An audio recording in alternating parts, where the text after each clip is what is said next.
Hey everyone, welcome back. In this video I will be teaching you how to use Heygen AI for free. So let's just begin. First of all, what we need to do is, as you can see, we are onto Heygen platform.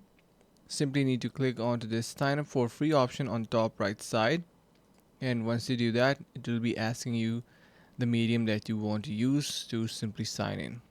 Alright, so I'm going to be using in here my Google account. So let me just log in inside. And by the way, before we log in, you can simply head over to the link in the description below to get 22% off on Heygen paid plans. So it is going to be having you a lot of value. So make sure to head over to the link in the description below. Or you can see I simply logged in using my Google account, and I have my account already, and I can start using it completely for free. We do have paid plans, but you can see I can create avatars.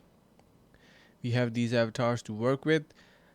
Like for example, if I want to use Leo's, I can use this, click on it, and you can see I can simply cross this. So we got our Heygen account ready to go, and that's how you can use it completely for free.